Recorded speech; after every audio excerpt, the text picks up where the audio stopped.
देख रहे हैं सक्षम भारत टीवी। पद्धतीने उत्तर मिळेल।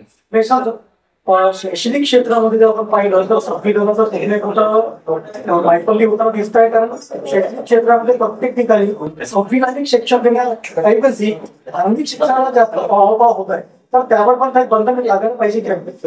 हे बघा, धार्मिक शिक्षण खरं तर या देशात कोणी दिलं?